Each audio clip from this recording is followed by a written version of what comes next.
Hello everyone, I am doctor Kanishka Kaushik. Welcome you all on topper stop. So again जो है हम अपनी UPSC PFO series में first part लेके आए हैं, जिसमें हम social security, current affairs and polity को डिस्कस करेंगे। तो उससे पहले हम एक क्वेश्चन को डिस्कस कर लेते हैं। कल मैंने एक क्वेश्चन दिया था इंग्लिश का, जिसमें बेसिकली आपको क्वेश्चन टैग्स बताने थे। तो थर्ड जो है यहाँ पे आपको बताना था कि ओपन द विंडो, और आपके पास ऑप्शंस थे ए डोंट यू, बी था एंड यू, सी था विल यू एंड डी था शुड यू। तो अविनाश कुमार जो है उन्होंने ही सिर्फ इसका सही आंसर दिया है स्टार्टिंग में। तो इसका जो करेक्ट आंसर है वो है विल यू। तो open the window, will you की खिड़की खोलो, क्या आप खोलोगे? तो मतलब यहाँ पे क्वेश्चन टैग क्या आएगा? विल यू आएगा। शुड यू होता है मतलब आपको खोलनी चाहिए, ठीक है। डोंट यू का हो जाएगा कि नहीं खोलोगे, तो वो क्या होगा? एक धमकी वाली चीज होगी। तो यहाँ पे क्या होगा? विल यू का। आप किसी से रिक्वेस्ट कर रहे हैं कि open the door, will you, कि आप उसको खोल देंगे। तो इसका सही आंसर है विल यू। तो अविनाश कुमार, कॉन्ग्रेचुलेशन, आपका आंसर यहाँ पे बिल्कुल सही है। तो चलिए आज करंट अफेयर से शुरू करते हैं।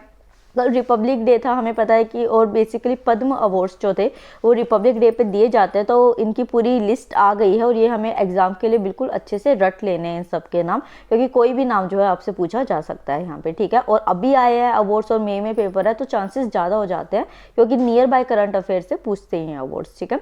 तो यहाँ पे बेसिकली जो प्रेसिडेंट है उन्होंने 119 पद्म अवार्ड्स जो हैं वो दिए हैं। यहाँ पे बेसिकली जिनकी लिस्ट जो है अभी हम देखेंगे। ये जो लिस्ट है इसके अंदर बेसिकली 7 जो है वो पद्म विभूषण दिए गए हैं, 10 पद्म भूषण दिए गए और 102 पद्मश्री अवार्ड्स दिए गए। तो 102 लिस्ट तो हम याद नहीं रख सकते, बट मेन 7 पद्म विभूषण और 10 पद्म भूषण जो है उनका हमें अच्छे तरीके से याद रखना है, ठीक है। 29 जो लिस्ट में से थी वो वीमेन थी, और इसके अंदर 10% जो है वो फॉरेनर्स कैटेगरी के, एनआरआई, पीआईओ या ओसीआई कैटेगरीज के भी रखे गए हैं। और 60 पोस्थमस अवार्ड्स दिए गए हैं, मतलब डेथ के बाद जो अवार्ड्स दिए जाते हैं 16 पर्सनैलिटीज़ को, वो भी दिए गए हैं। और एक ट्रांसजेंडर अवार्डी भी यहाँ पे देखे गए थे। तो एक बार हम लिस्ट देख लेते हैं। तो शिंजो अबे जो जापान के प्रेसिडेंट थे, उनको पब्लिक अफेयर्स में यहाँ पे पद्म विभूषण दिया गया है।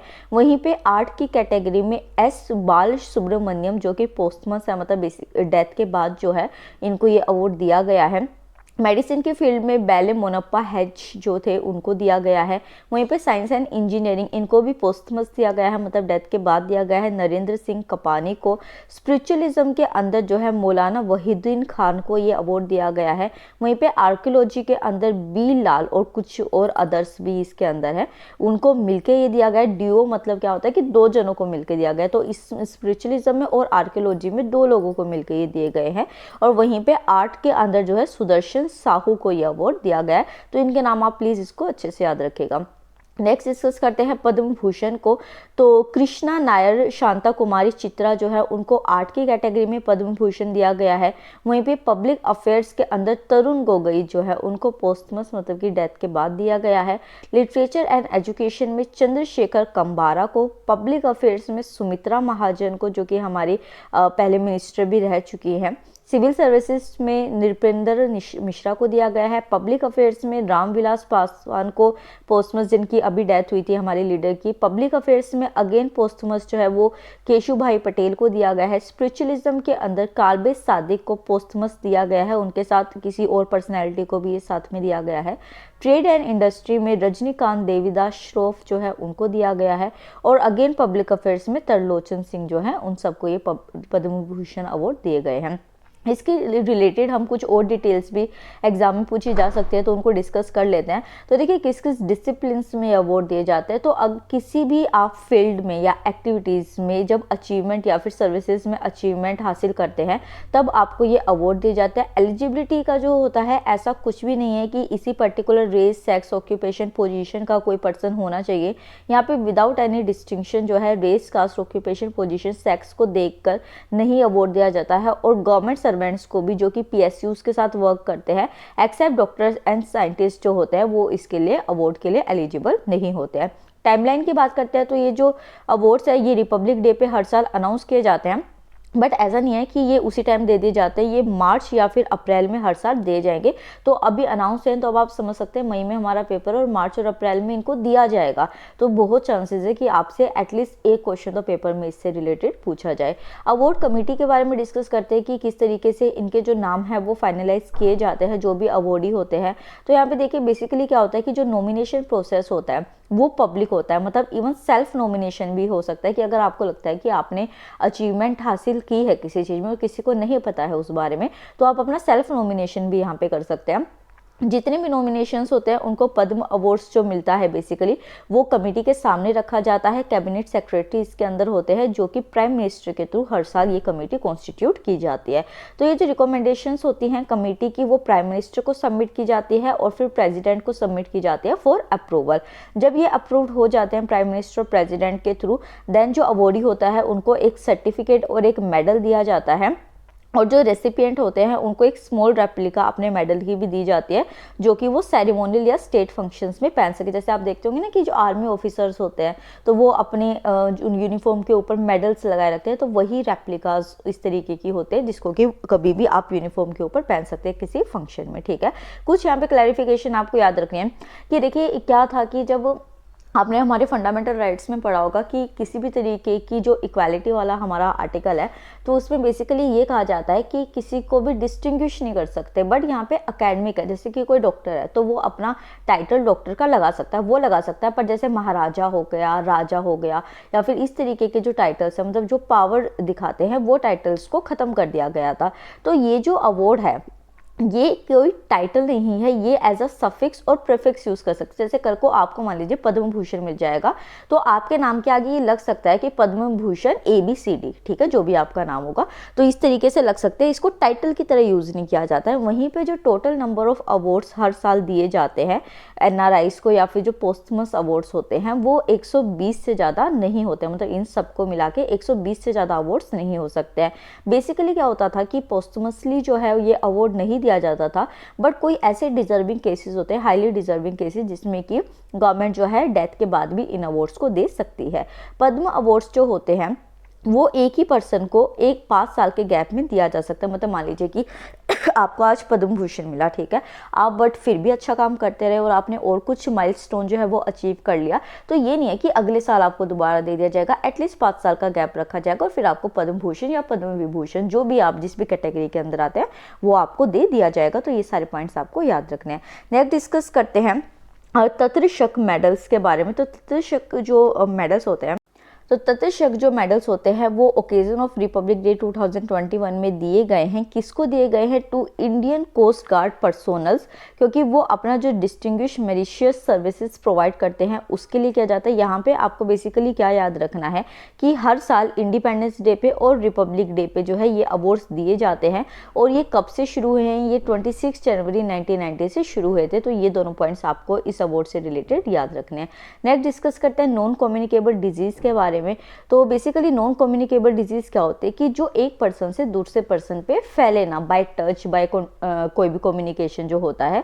तो कार्डियोवैस्कुलर डिजीज, अगर किसी को हार्ट डिजीज आपके घर में, तो वो नहीं है ना कि आपको भी हो जाएगी। वो डायबिटीज है, क्रोनिक रेस्पिरेटरी डिजीज है, कैंसर है, तो ये वो डिजीज होती है जो कि कम्युनिकेशन से नहीं फैलती है। तो उसके मॉनिटरिंग के लिए एक सर्वे किया गया है जिसको हम अभी पढ़ेंगे। तो हमारे जो यूनियन हेल्थ मिनिस्टर हैं डॉक्टर हर्षवर्धन, उन्होंने national non communicable disease monitoring survey को रिलीज किया है।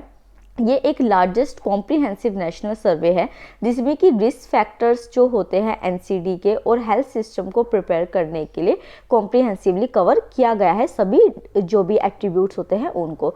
यहाँ पे जो सर्वे के अंदर रिपोर्ट्स आई है उसमें ये देखा गया है कि while 2 in 5 adults have 3 or more risk factor for non common disease, तो मतलब कि 5 में से जो 2 होते हैं उनके अंदर ये रिस्क फैक्टर होता है कि उनको नॉन कम्युनिकेबल डिजीज हो सकती है इंडिया के अंदर।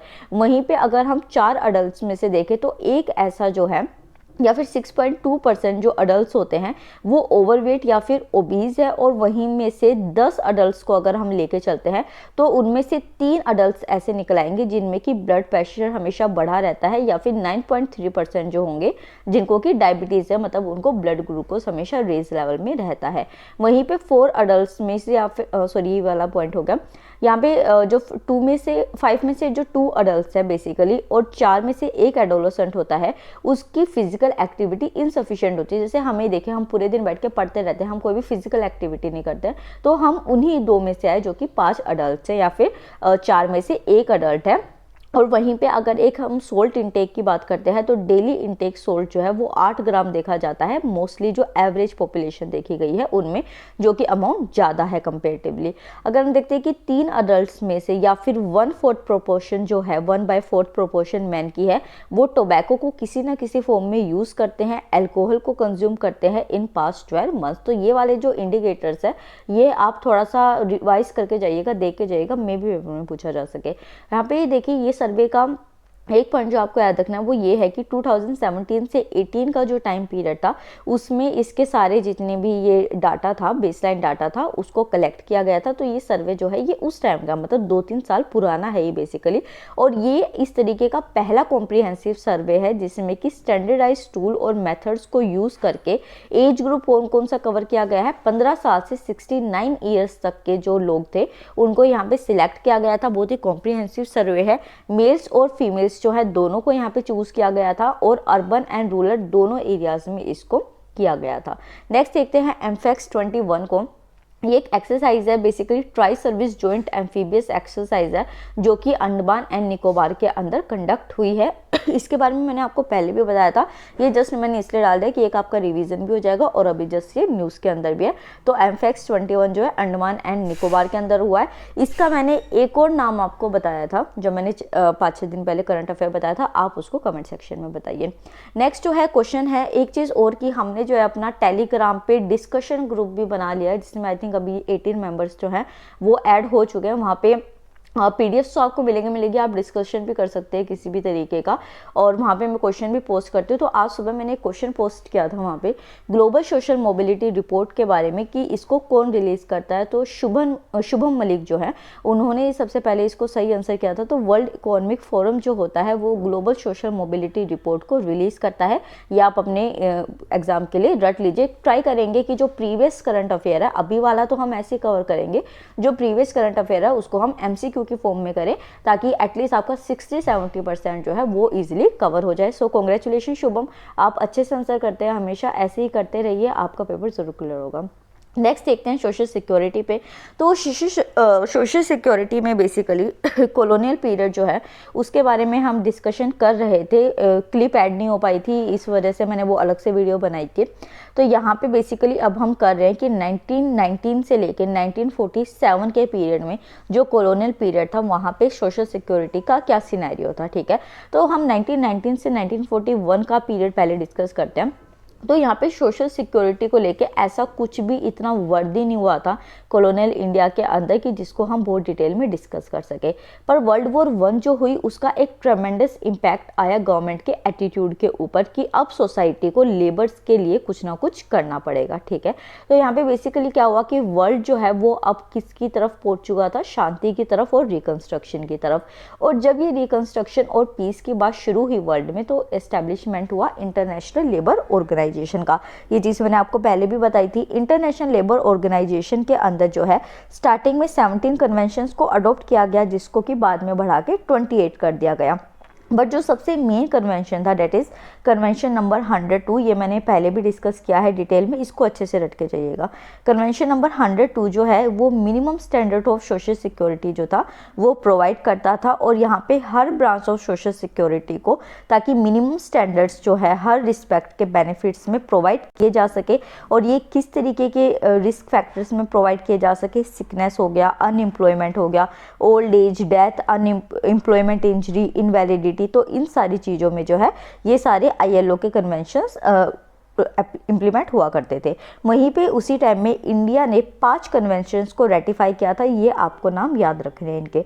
सबसे पहले 1925 में जो है वर्कमैन कंपनसेशन एक्सीडेंट एक्ट आया, फिर दोबारा workman compensation occupational disease convention आई 1925 के अंदर, फिर आई workman compensation occupational disease convention, इसको रिवाइज किया गया था बेसिकली इसी वाले को 1934 के अंदर, फिर equality of treatment accident convention आया 1925 के अंदर, और लास्ट थी 1962 के अंदर जब equality of treatment social security convention हुई थी, रेटिफाई हुई थी। ठीक है, तो ये सारे जो हैं ये बेसिकली इंडिया के मेन पॉइंट्स थे जो उस टाइम हुए थे कन्वेंशंस। 1922 में जो पीरियड था वो वर्किंग क्लास का अच्छा नहीं था। जब 1920 में वर्किंग क्लास को वैल्यू नहीं दी गई तो किसकी शुरुआत हुई? ट्रेड यूनियनिज्म की हुई। वर्कर्स जो थे उन्होंने अपने आप को ऑर्गेनाइज करना शुरू कर दिया और अपने ग्रीवेंसेस के लिए रिड्रेसल मांगना शुरू कर दिया, डिमांड मांगनी शुरू कर दी कि हमें भी एक अच्छा लिविंग स्टैंडर्ड आप प्रोवाइड कीजिए, ठीक है।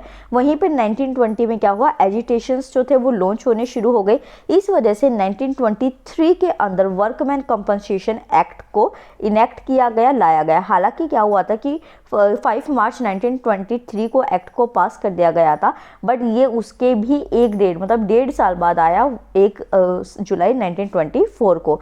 यहाँ पे जो ऑब्जेक्टिव था वर्कमैन कंपनसेशन एक्ट 1923 का वो ये था कि जितने भी हार्डशिप एक्सपीरियंस्ड होते हैं लेबर्स के थ्रू एक कॉमन सिस्टम में, उन सबको एलिमिनेट किया जाए और वहीं पे पेमेंट ऑफ बेनिफिट्स हो गया। ये नहीं देखा जाए कि उन्होंने क्या फॉल्ट किया है, क्या लीगल फॉर्मेलिटीज़ हैं, वो मिनिमम उनको प्रोवाइड की जाए और उनको सभी पेमेंट ऑफ बेनिफिट्स जो है वर्कर्स को प्रोवाइड की जाए। और ये कब हुआ था? ये बताया किसने था? लॉ कमीशन ऑफ इंडिया जो था, उन्होंने अपनी 62nd रिपोर्ट में वर्कमैन कंपनसेशन एक्ट 1923 के इस चीज़ को बताया था। इस एक्ट के बाद जो गवर्नमेंट ऑफ इंडिया थी उसने प्रोविडेंट फंड एक्ट 1925 को इम्प्लीमेंट किया।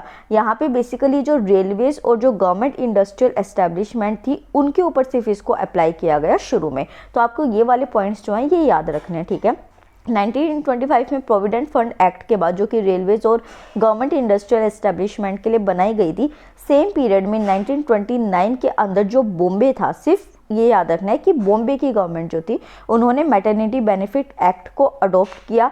उसके बाद जो है जब बॉम्बे की गवर्नमेंट ने उसको कर लिया 1929 में, उसके 1 साल बाद जो सेंट्रल प्रोविंसेस थी उन्होंने भी इसको अडॉप्ट कर लिया। फिर आया रॉयल कमीशन ऑन लेबर जो इसकी अजमेर मेरवार के अंदर आया था 1934 के अंदर, दिल्ली के अंदर आया 1937 के अंदर, मद्रास एंड यूनाइटेड प्रोविंसेस के अंदर आया 1938 के अंदर।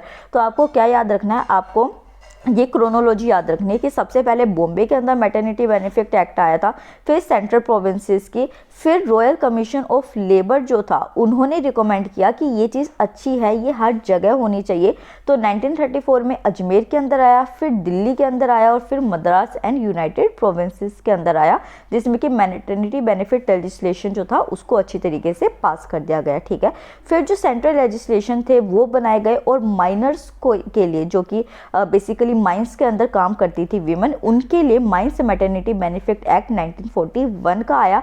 यहाँ पे पेमेंट की गई मैटरनिटी बेनिफिट की उन सभी वीमेन को जो कि माइंस के अंदर वर्क किया करती थी। इसी चीज़ को देखते हुए एक अनदर लेजिस्लेशन जो है वो पास किया गया जिसमें कि डॉक्ट्राइन ऑफ कॉमन एम्प्लॉयमेंट को लाया गया 1938 के अंदर लाया गया। और इसको क्या दिया गया? एक्ट को इनेक्ट करने के लिए एम्प्लॉयर्स लायबिलिटी एक्ट 1938, मतलब कि डॉक्ट्राइन ऑफ कॉमन एम्प्लॉयमेंट यहाँ पे यूज़ हुआ गया।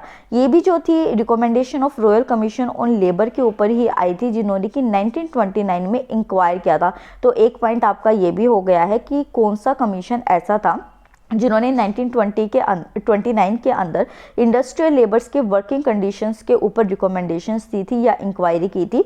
तो वो था रॉयल कमीशन 1929 का। नाम आगे देख लीजिएगा कि 1929 लिखा हुआ है या नहीं लिखा हुआ, ठीक है।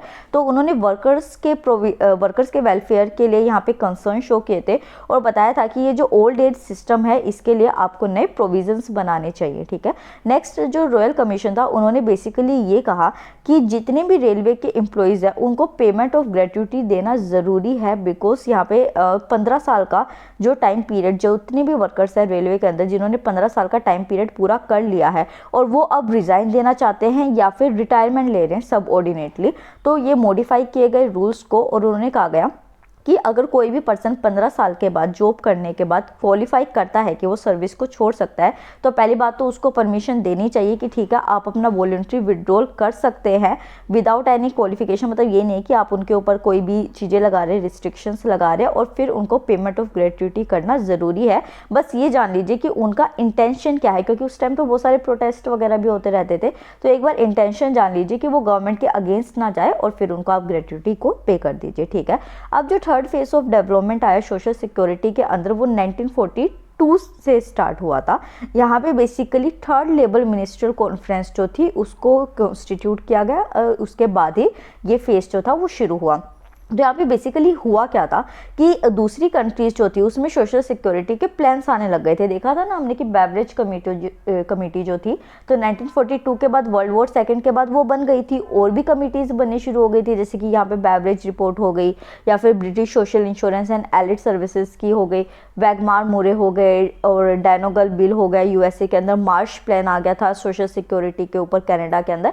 तो अब इंडिया के ऊपर भी सॉरी इंडिया के ऊपर भी क्या हुआ कि एकदम से बाहर आ गया कि हमें भी कुछ सोशल सिक्योरिटी के अंदर करना पड़ेगा अगर और कंट्रीज़ के अंदर हो रहा है। इस वजह से ये जो थर्ड फेज ऑफ डेवलपमेंट था सोशल सिक्योरिटी का, ये शुरू हुआ था। तो जो बेवरेज रिपोर्ट कमेटी आई 1942 के अंदर, उसमें सोशल सिक्योरिटी को कैसे डिफाइन किया गया, फ्रीडम फ्रॉम वांट। तो ये जो है मैंने पूरा डिटेल में दे रखा है। ये वही चीज़ है कि सोशल सिक्योरिटी टर्म क्या है, वही रेगुलर अर्निंग्स जो है वो अगर हमारी लॉस हो जाती है किसी भी वजह से तो हमें बेनिफिट मिल जाए। तो ये सारा यहाँ पे है। फिर जो है एक डेवलपमेंट कमेटी बनाई गई। ये जो डेवलपमेंट कमेटी थी ये बनाई गई ताकि जो प्रेजेंट पोजीशन है हेल्थ की कंडीशंस की और जो हेल्थ ऑर्गेनाइजेशन की ब्रिटिश इंडिया के अंदर, उसका एक ब्रॉड सर्वे किया जा सके। ये वाला पॉइंट आपको याद रखना है, ठीक है। और रिकमेंडेशन दे सके कि फ्यूचर डेवलपमेंट जो है वो किस तरीके से होगी, ठीक है। जब ये कमेटी ने सारा सर्वे किया और अपनी रिपोर्ट दी, तो उसके बाद एक फॉर्मुलेशन हुआ अदरकार कमेटी का। अदरकार कमेटी जो थी उसने अपनी रिपोर्ट दी अगस्त 15 1944 में। और ये जो कमेटीज थी इन्होंने बेसिकली नेशनल हेल्थ से रिलेटेड जो प्रॉब्लम्स थी उन सब से डील किया। इन्होंने कहा कि एक स्कीम होनी चाहिए हेल्थ इंश्योरेंस की 3 मेन एरियाज में। फर्स्ट की सेपरेशन होना चाहिए मेडिकल और जो कैश बेनिफिट्स का एडमिनिस्ट्रेशन होता है उसका। दूसरा जो है मैटरनिटी बेनिफिट्स जो है उनका इंटीग्रेशन होना चाहिए वर्कमैन कंपनसेशन के साथ हेल्थ इंश्योरेंस स्कीम के अंदर, ताकि मैटरनिटी बेनिफिट को भी कोई इग्नोर ना कर सके। और वहीं पे जितने भी पेरिनियल फैक्ट्रीज एक्ट है, मतलब फैक्ट्रीज एक्ट के अंदर जितनी भी लॉज हैं स्कीम्स है उन सबको एक्सटेंड करके जो नॉन मैनुअल वर्कर्स है उनके भी लिए करना चाहिए। ये नहीं है सिर्फ जो मैनुअल वर्कर्स है उनके लिए करना है। और ये जो स्कीम थी इसको ILO के एक्सपर्ट्स ने एंडोर्स किया था। जब ये कॉलोनियल इंडियन लेजिस्लेशन जो सोशल सिक्योरिटी के थे ये हो गए थे, उसके बाद जो है 1947 के बाद भी बहुत सारी लॉज आई थी। मेन फीचर्स जो प्रोग्राम एक शुरू किया गया था जिसको कि 5 ईयर प्रोग्राम कहा गया इंटरिम गवर्नमेंट ने, उसके क्या मेन फीचर्स थे ये आपको जानने हैं। उसके बाद हम कल वाली जो वीडियो आएगी उसमें पोस्ट इंडिपेंडेंस क्या क्या सोशल सिक्योरिटी में हुआ था वो डिस्कस करेंगे, ठीक है। तो जो इंटरिम गवर्नमेंट आई थी 15 अगस्त 1947 के बाद जो है उन्होंने 5 ईयर प्रोग्राम लाए थे। उन्होंने एक हेल्थ इंश्योरेंस स्कीम का ऑर्गेनाइजेशन किया था जो सभी फैक्ट्री वर्कर्स के ऊपर एप्लीकेबल थी। वहीं पे वर्कमैन कंपनसेशन एक्ट को रिवाइज किया गया जो कि 1923 में आपका आया था। एक सेंट्रल लॉ बनाई गई, जैसे पहले था ना कि टुकड़ों में था, कहीं पे मैटरनिटी बेनिफिट था कहीं नहीं था। एक सेंट्रल लॉ बनाई गई मैटरनिटी बेनिफिट के लिए। वहीं पे जो एक्सटेंशन था इन सारी लॉज का उनको सभी वर्कर्स ऑफ द राइट जो है उनको दिया गया। और जो सिकनेस के जितने भी इश्यूज थे उन सबको अलाउंसेस प्रोवाइड किए गए। और वो कैसे किए गए, जब report I, report of national commission on labour 1969 के अंदर। वहीं पे 1947 का जो ईयर था उसमें देखा गया कि एक इंडस्ट्रियल डिस्प्यूट एक्ट जो था उसको भी इनेक्ट किया गया। इसका मैंने आपको एग्जांपल बताया था कि 1946 के अंदर एम्प्लॉयमेंट एक्ट आई थी, तो एम्प्लॉयमेंट दी गई जब इंडस्ट्रियल वर्कर को, उनके बीच डिस्प्यूट होना शुरू हो गया। तो एक साल बाद क्या आया, इंडस्ट्रियल डिस्प्यूट एक्ट आई 1947 के अंदर। और इसमें बेसिकली क्या था कि इंडस्ट्रियल वर्कर्स को एम्पावर किया जा रहा था कि आप जो इंडस्ट्रियल डिस्प्यूट्स है उनको रेस कर सके regarding the payment of gratuity. तो अगर आपको नहीं मिल रहा है ग्रेट्युटी जो है वो आपका एक लीगल राइट है, तो आप डिस्प्यूट कर सके, ठीक है। यहाँ पे उसी के साथ जो है अदरकार कमेटी जो थी उसने ILO के एंडोर्समेंट के बाद जो है इनेक्टमेंट कराया एम्प्लॉय स्टेट इंश्योरेंस एक्ट 1948 का, जिसमें कि कंपल्सरी हेल्थ इंश्योरेंस जो थी वो सभी वर्कर्स को प्रोवाइड की गई। उसके बाद आई रिक कमेटी 1944 की। इसका बेसिकली क्या था कि जितने भी वेजेस और अर्निंग से रिलेटेड क्वेश्चंस थे या फिर जो इश्यूज थे उनको जो इन्वेस्टिगेट करना था वो रिक कमेटी को करना था, एम्प्लॉयमेंट से रिलेटेड, हाउसिंग, सोशल कंडीशन से। तो यहाँ पे लेबर प्रॉब्लम्स के जितनी भी लेबर प्रॉब्लम्स थी उनका एक सर्वे किया रिक कमेटी ने 1944 के अंदर। सभी डिफरेंट इंडस्ट्रीज में जाके और जितने भी इश्यूज थे उनको बताया कि ये प्रॉब्लम है और फिर जो है उनके सॉल्यूशंस भी बताए, ठीक है। तो ये जो हो गया आपके सोशल सिक्योरिटी का अब तक 1947 का हो गया।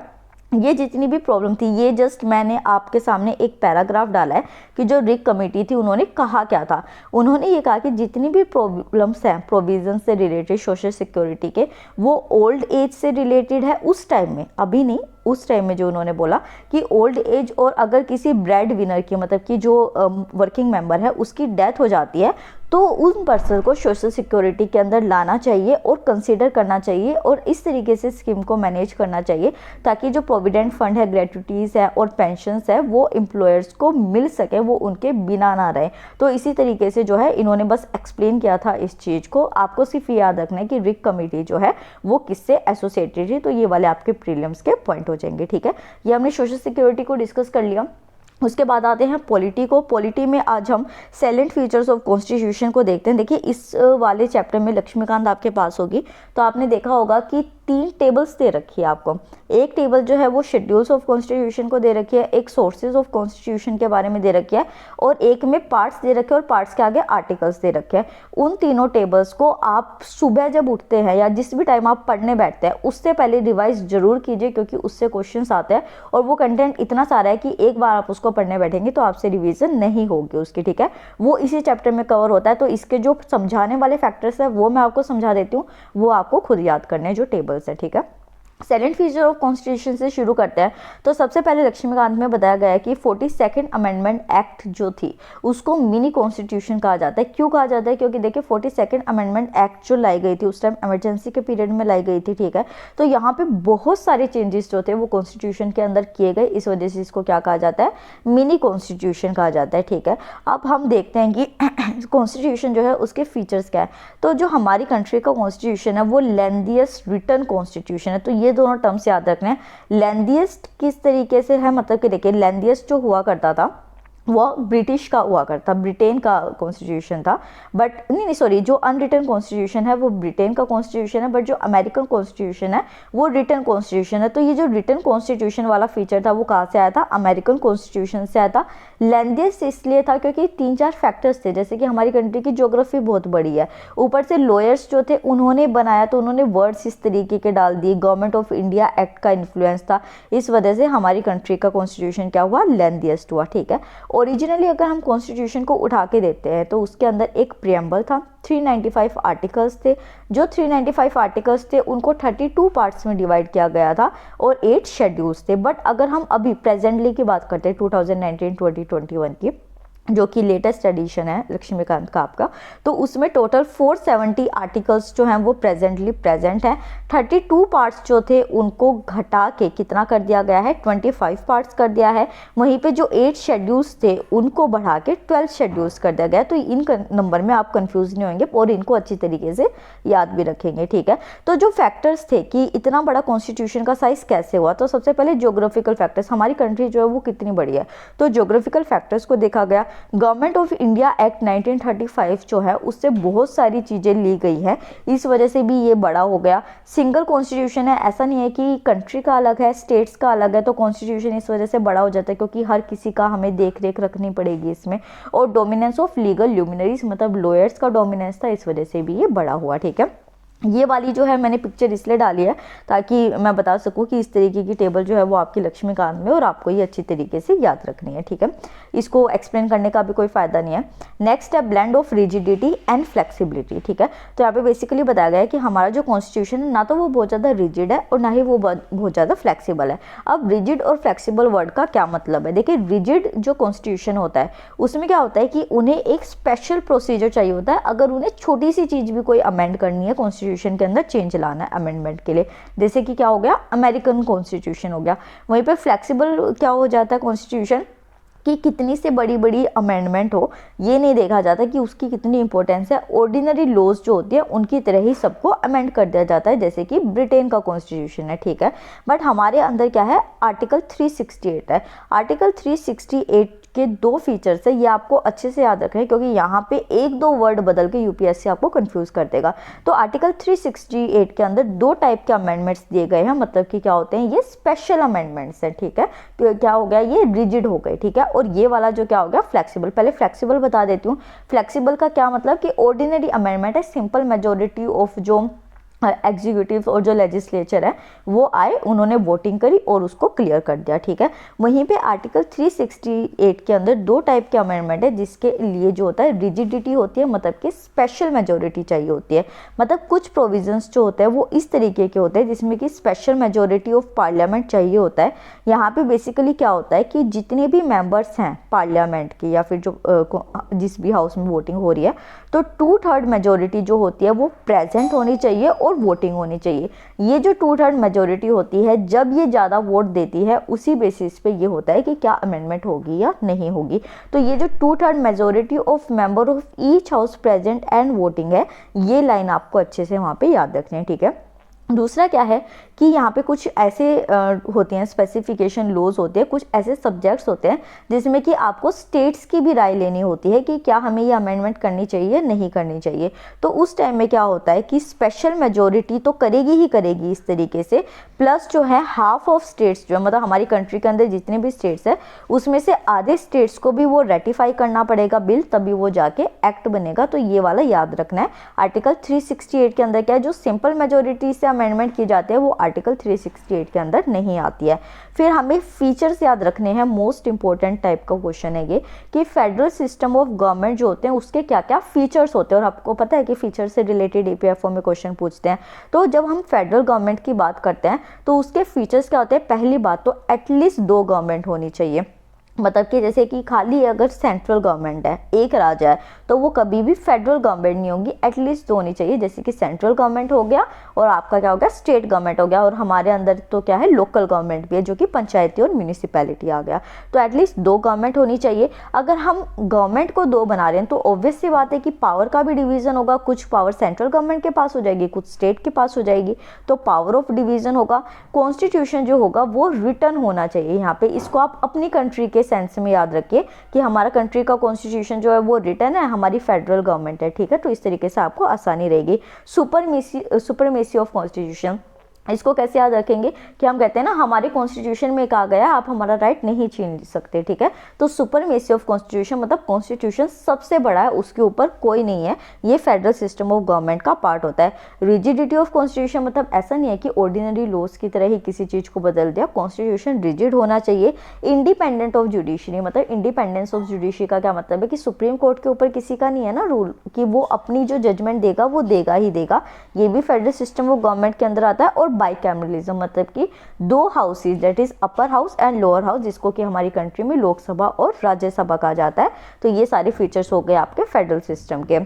नेक्स्ट डिस्कस करते हैं कि जो हम डिस्कस कर रहे हैं फेडरेशन, तो फेडरेशन वर्ड यूज़ का हुआ है। तो एक चीज़ आपको याद रखनी है, ये वाली स्टेटमेंट बहुत इंपॉर्टेंट है आपके लिए कि फेडरेशन टर्म जो है वो कॉन्स्टिट्यूशन में कहीं भी यूज़ नहीं हुआ है, सिर्फ हम उस चीज़ को बोलते हैं क्योंकि हमारे कॉन्स्टिट्यूशन के अंदर जो आर्टिकल 1 है उसमें हमारी कंट्री को, इंडिया को एक यूनियन ऑफ स्टेट्स बताया गया, मतलब कि सभी स्टेट्स आके जुड़े, यूनाइट हुए और उसने हमारा देश बनाया इंडिया, ठीक है। तो फेडरेशन कहीं भी यूज नहीं हुआ है। तो हमारी जो कंट्री है वो फॉर्म में फेडरल है बट यूनिटरी इन नेचर है। यूनिटरी इन नेचर का क्या मतलब हो गया, जैसे कि यूपीएससी जो है वो एक ऑर्गेनाइजेशन है, पूरी कंट्री में ऑल इंडिया सर्विसेज जो होती हैं वो एक तरीके से होती है। सुप्रीम कोर्ट जो है, हाँ कोर्ट्स हैं, supreme court, high court, local courts जो हो गए, बट जो अथॉरिटी होती है वो तो सुप्रीम कोर्ट की होती है ना। जब इमरजेंसी लगती है तो क्या होता है कि सेंट्रल लॉज जो होती है वो भी स्टेट्स में जाके प्रिवेल होने लग जाते हैं। तो ये क्या हो गया यूनिटरी फीचर्स। हमारी कंट्री को बोला फेडरल जाता है बट वो है यूनिटरी, इस वजह से जो है कई सारे ऐसे लोग थे जिन्होंने कि हमारी कंट्री को डिस्क्राइब किया था और ये बहुत ज़्यादा इंपॉर्टेंट हो जाता है। डायरेक्टली जो है वो पूछा जा सकता है कि किस पर्सन ने हमारी कंट्री के कॉन्स्टिट्यूशन को किस नाम से बुलाया था, या फिर जो है बार्गेनिंग फेडरलिज्म, कोऑपरेटिव फेडरलिज्म पूछ लिया जाएगा कि ये क्या है, ठीक है। तो केसी वेयर जो थे उन्होंने हमारे कॉन्स्टिट्यूशन को, हमारी कंट्री को क्वासी फेडरल बताया था, मतलब पूरी तरीके से फेडरल नहीं है, 1/4 हिस्सा फेडरलिज्म है। मॉरिस जोन्स जो थे उन्होंने बार्गेनिंग फेडरलिज्म, वो होता है ना कि बार्गेन करते हैं हम कि यार थोड़ा सा कर लो, कम कर लो, बढ़ा लो, तो ये बार्गेनिंग फेडरलिज्म मतलब कि फेडरलिज्म के जो फीचर्स थे वो तो थोड़े बहुत आए हुए हैं। ग्रेनविल ऑस्टिन जो थे उन्होंने कोऑपरेटिव फेडरलिज्म, मतलब इन्होंने कहा कि हाँ जो यूनिटरी फीचर्स है उनके साथ थोड़ा कोऑपरेट कर दिया गया फेडरलिज्म को, तो आपका जो कंट्री का फेडरलिज्म है वो कोऑपरेटिव फेडरलिज्म है। वहीं पे जो आइवर जेनिंग थे उन्होंने कहा कि फेडरेशन जो है वो तो है बट एक सेंट्रलाइजिंग टेंडेंसी है, मतलब कि सेंट्रल गवर्नमेंट को पावर ज़्यादा है तो आपका क्या है सेंट्रलाइजिंग टेंडेंसी का फेडरेशन है। तो ये चारों पॉइंट्स आपको याद रखने हैं। Next parliamentary form of government है हमारी, तो पार्लियामेंट्री फॉर्म ऑफ गवर्नमेंट में ये को जो है वेस्टमिंस्टर मॉडल ऑफ गवर्नमेंट भी कहा जाता है, ये वाला पॉइंट याद रखिएगा। अब इसके फीचर्स क्या है, देखिए हमारी कंट्री के अंदर क्या होता है, एक प्रेसिडेंट है एक प्राइम मिनिस्टर है। तो देखिए जो प्रेसिडेंट है वो क्या है, नॉमिनल हेड है, वो सिर्फ नाम के हेड है, काम कौन करता है, रियल एग्जीक्यूटिव कौन है, प्राइम मिनिस्टर। तो अपनी कंट्री से रिलेट करके याद कीजिए। तो पार्लियामेंट्री फॉर्म ऑफ गवर्नमेंट में क्या होता है, एक नॉमिनल और एक रियल एग्जीक्यूटिव होता है, ठीक है। अब जिस पार्टी को लोकसभा के इलेक्शंस में सबसे ज़्यादा सीट मिलती है उन्हीं की गवर्नमेंट बनती है हमारी कंट्री के अंदर। तो पार्लियामेंट्री फॉर्म ऑफ गवर्नमेंट में क्या होता है, मेजॉरिटी पार्टी जो होती है उनका रूल होता है, कलेक्टिव रिस्पॉन्सिबिलिटी होती है एग्जीक्यूटिव की लेजिस्लेचर से, मतलब जो भी मिनिस्टर्स काम करते हैं वो रिस्पॉन्सिबल होते हैं लेजिस्लेचर के। एमएलएस जो होते हैं या फिर जो एमपीज होते हैं वो उनकी चीज़ को ख़त्म कर सकते हैं अगर वो चाहते हैं तो। मेंबरशिप होती है मिनिस्टर्स की लेजिस्लेचर में, मतलब जो मिनिस्टर्स होते हैं वो पार्ट होते हैं पार्लियामेंट का भी, ठीक है, वो नॉर्मल एमपीज भी होते हैं, एमएलएस भी होते हैं। वहीं पे अगर हम सेंट्रल लेवल पे देखते हैं तो प्राइम मिनिस्टर की लीडरशिप होती है और स्टेट लेवल पे देखते हैं तो चीफ मिनिस्टर की लीडरशिप होती है। और जो लोअर हाउस है मतलब लोकसभा है, अगर नॉन कॉन्फिडेंस मोशन करके और जो गवर्नमेंट है उसमें कॉन्फिडेंस नहीं रहता है पीपल का, जो लोगों का है, तो डिसोल्यूशन भी लोअर हाउस का हो सकता है। ये पार्लियामेंट्री फॉर्म ऑफ गवर्नमेंट के फीचर्स हो गए, ठीक है। अब जो है बेसिकली ये कहा गया कि जो हमारे कंट्री है उसके अंदर पार्लियामेंट्री सोवरेनिटी और जुडिशियल सुपरमेसी जो है वो सिंथेसिस है, मतलब पार्लियामेंट को तो रखा ही रखा गया है, सोवरन रखा गया है, वहीं पे जो हमारी जुडिशरी है उसको भी सुप्रीम रखा गया है। तो ये वाला जो कंटेंट है ये कहाँ से आया, तो जुडिशियल सुपरमेसी की जो चीज़ है वो अमेरिकन कॉन्स्टिट्यूशन से आई थी। वहीं पर जो पार्लियामेंट्री सोवरेनिटी की बात है वो ब्रिटिश कॉन्स्टिट्यूशन से आई थी। बट एक पॉइंट आपको ये वाला याद रखना है अच्छे से कि जो स्कोप है जुडिशियल रिव्यू का हमारी कंट्री के अंदर, जो सुप्रीम कोर्ट अपना जुडिशियल रिव्यू देती है वो इंडिया में नैरो है अमेरिका से। इसकी जो करेक्ट एक्सप्लेनेशन है वो मैं आपको फंडामेंटल राइट्स के चैप्टर में अच्छी तरीके से दूंगी, ठीक है।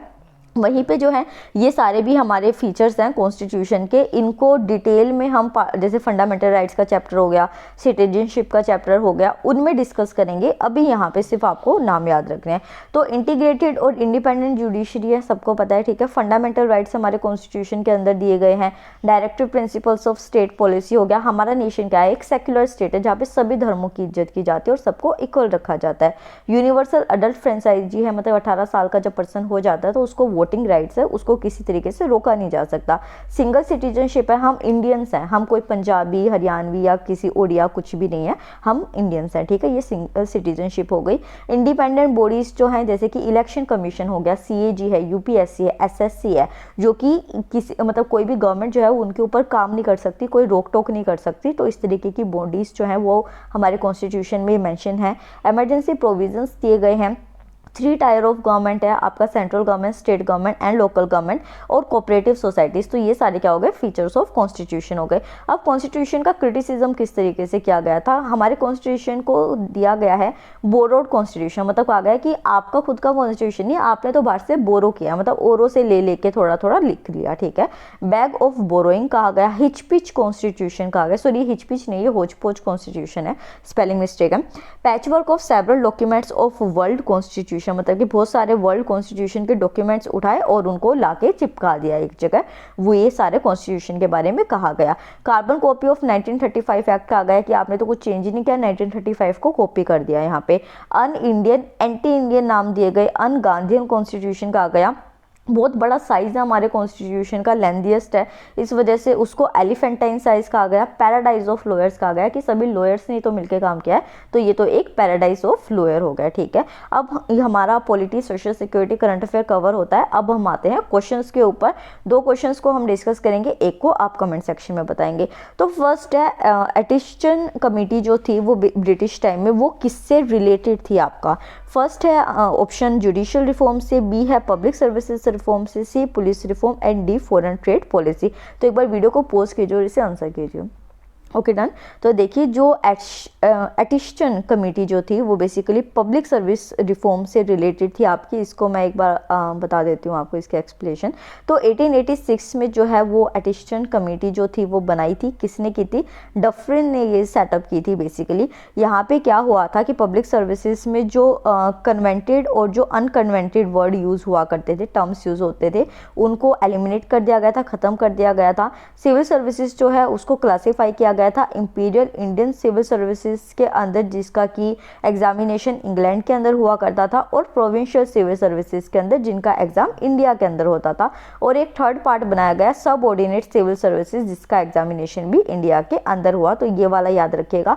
और यहाँ पे बेसिकली क्या था कि जो सिविल सर्वेंट्स थे उनकी एज लिमिट 19 कर दी गई थी ना यहाँ पे इंपीरियल इंडियन सिविल सर्विसेज के अंदर, इसको बढ़ा के 23 एज कर दी गई थी इसी कमेटी के थ्रू। तो ये वाले पॉइंट्स आपको याद रखने हैं, ठीक है। नेक्स्ट क्वेश्चन देखते हैं कि सॉरी हाँ यही है, during his tenure the government of India act 1858 was passed which created the office of viceroy to be held by the same person who was governor general of India he was, ठीक है। तो बहुत simple question है, simple से पूछा है कि government of India act में 1858 थी जिसमें कि वाइसरॉय जो थे वो नए लाए गए थे, गवर्नर जनरल ऑफ इंडिया को ही वाइसरॉय बना दिया गया था। तो वो कौन से थे, तो ए है यहाँ पे लिलिंटगो, बी है विलियम बेंटिक, सी है लाइटोन एंड डी है कैनिंग। तो एक बार वीडियो को पॉज कीजिए, इससे आंसर कीजिए। Okay done. तो देखिए डी जो है कैनिंग, ये वाला क्वेश्चन और जो ये वाला डिस्क्रिप्शन है ये मैं पहले अच्छे से डिस्कस कर चुकी हूँ, तो इसको हम दोबारा डिस्कस नहीं करेंगे। ये क्वेश्चन जो है ये आप कमेंट सेक्शन में आंसर करेंगे। इसमें फर्स्ट स्टेटमेंट है कि Warren Hastings was the first to bring into existence and organise the civil services. B है Lytton introduce the statutory civil services and third है Satyendra Nath Tagore become the first Indian to qualify for the Indian civil services. तीनों statement आपके सामने हैं, options आपको बताने हैं कि कौन सी स्टेटमेंट सही है। ए है 1 and 2, बी है 2 and 3, C 3 only, D 1 and 3। तो एक बार इसको दोबारा देख लीजिए आप, और वीडियो जो है उसको हम यहीं पे ख़त्म करते हैं। आप कमेंट सेक्शन में आंसर कीजिए इसको, और आई होप आपको ये वीडियो पसंद आई होगी, तो लाइक कर दीजिए वीडियो को। Thank you so much.